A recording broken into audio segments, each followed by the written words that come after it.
Hey everyone, we'll be looking at how do we find the definite integrals of modulus functions and also the definite integrals for our modulus variable. So instead of modding the entire function, we just applying the absolute sign to the variable that we're inputting, in this case modulus x, right? So we're going to look at how we approach these two questions. Let's look at the first one, modulus function. Right, so when we have a modulus function, it means that all the values that we derive from the function, basically all the output, would be positive, which means that if we were to have a graph, right, let's say we have the classic quadratic graph, okay, basically this is, let's say, for some quadratic graph, if we were to apply the modulus function, all the negative y regions would then reflect about the x-axis, right? Because it was all in the negative regions are now positive. That means it would be something like this, right? Okay, so there we have it, the modulus function. So this is the modulus function, and this is just simply the normal, original function. So how does integration come to play? So we know that definite integrals is basically the area underneath the graph, right? So if we were to, let's say, take this as A and take this to B, same thing here, right? Here will be A, here will be B. If you notice, with the original question, let's say the original function, which is y equals to fx, if you have to integrate the y equals to fx from A to B, you get a negative area, right? Negative value, because let's say the areas here are A and B. These two are below the y-axis and are therefore negative. But if you look at the graph for the modulus function, which is the original question that we want, if you were to integrate from A to B for y equals to mod fx, you realize that the regions are also positive, now positive, right? This is the same region A, same region B, just that now they are positive. So what does this mean actually? It's actually very simple. When you talk about the modulus of a function, right, it is simply the area encompassed, area below the graph from x equals to A to x equals to B. Alright, so it's just as simple. Alright, so let's say I give you an example. Let's say we have the graph y equals to mod sine x. Right? We know that the graph is originally, let's say we just consider 0 to 2 pi. It would be like this, right?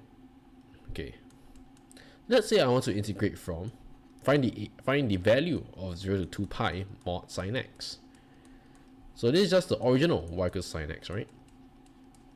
So this is the question.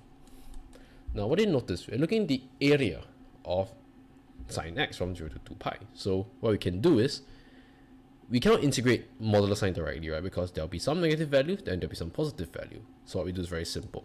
Again, like how we find area, right? We break them up. So we know that from 0 to pi, the area is positive, so we don't do anything about it.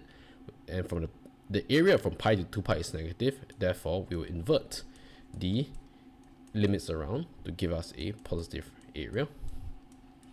And then what we do is, we then integrate this to give us minus cosine x. So this from pi to 0 to pi plus, again, minus cosine x. 2 pi to pi, okay? And then we notice that we can get the simple answer of 4. Alright, is it 4? Yep, it's 4. Okay, 4 units square. There's an alternative solution. We know that the area from 0 to pi is the same as the area to pi to 2 pi, right? So these two areas are equal. So actually you can just do like 2 integrating 0 to pi sine x, alright? It's the same thing. Okay, you get the same answer. Alright, so again, just to reiterate, when you want to integrate a modulus function, it's basically taking the area bounded between the graph and the x-axis. Alright, now let's move on to the integral of modulus variable. So let's say we have instead integral from minus a to b f mod x dx. Alright, so how do we solve this integral? So firstly, let's take a look at how the graph changes from fx to f mod x. And let's take the very simple linear graph of whatever, right? Let's say this is just y equals to fx. You have the axis and then this, all right? So what happens when we have f mod x instead?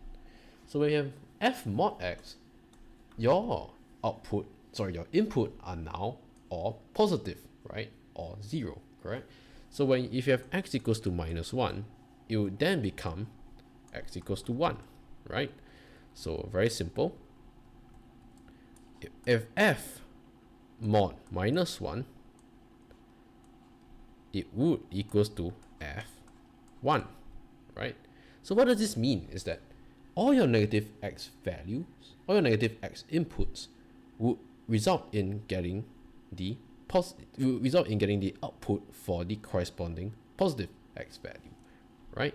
So if you have x equals to -1, you would get the output for the positive x value.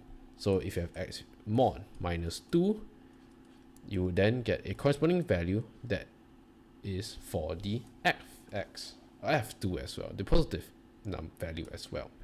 So what does it mean? It means that if your region for positive x will remain the same, what you do is for the negative region, it would be a reflection of the positive x values as well. So how does this affect our integral? It's fairly simple. So we know that basically the negative regions is a reflection of the positive region about the y-axis, and we cannot just integrate our modulus directly. So what happens is that for us to find the value of this integral, we need to split this integral into two. Why is that so?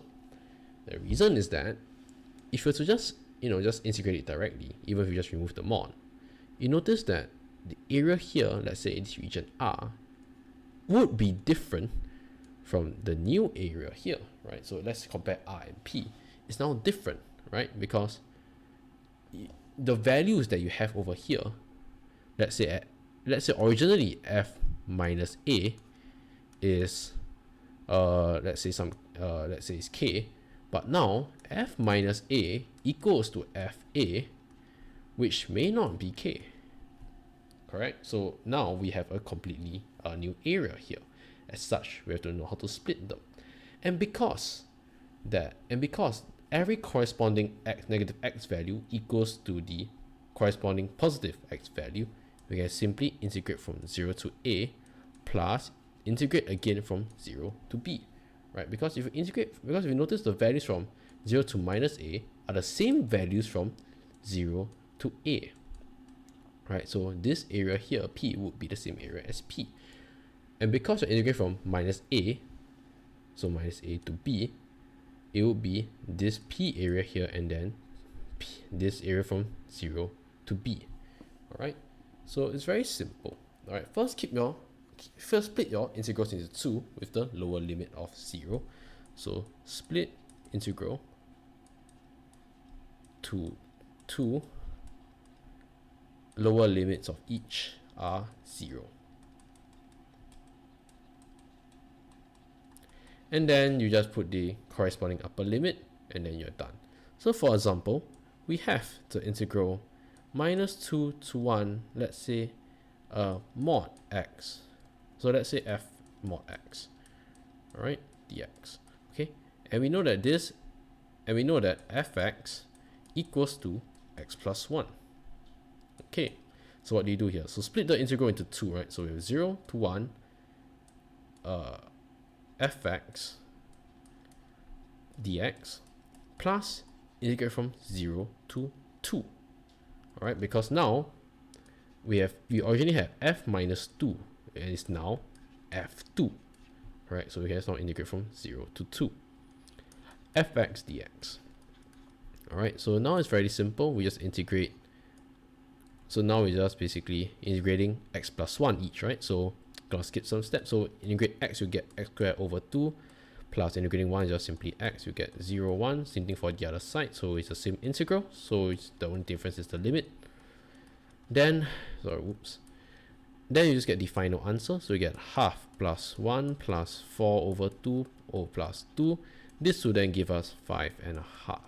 Alright, so yeah, there we have it, the integrals of modulus signs, whether is it for the entire function or the variable.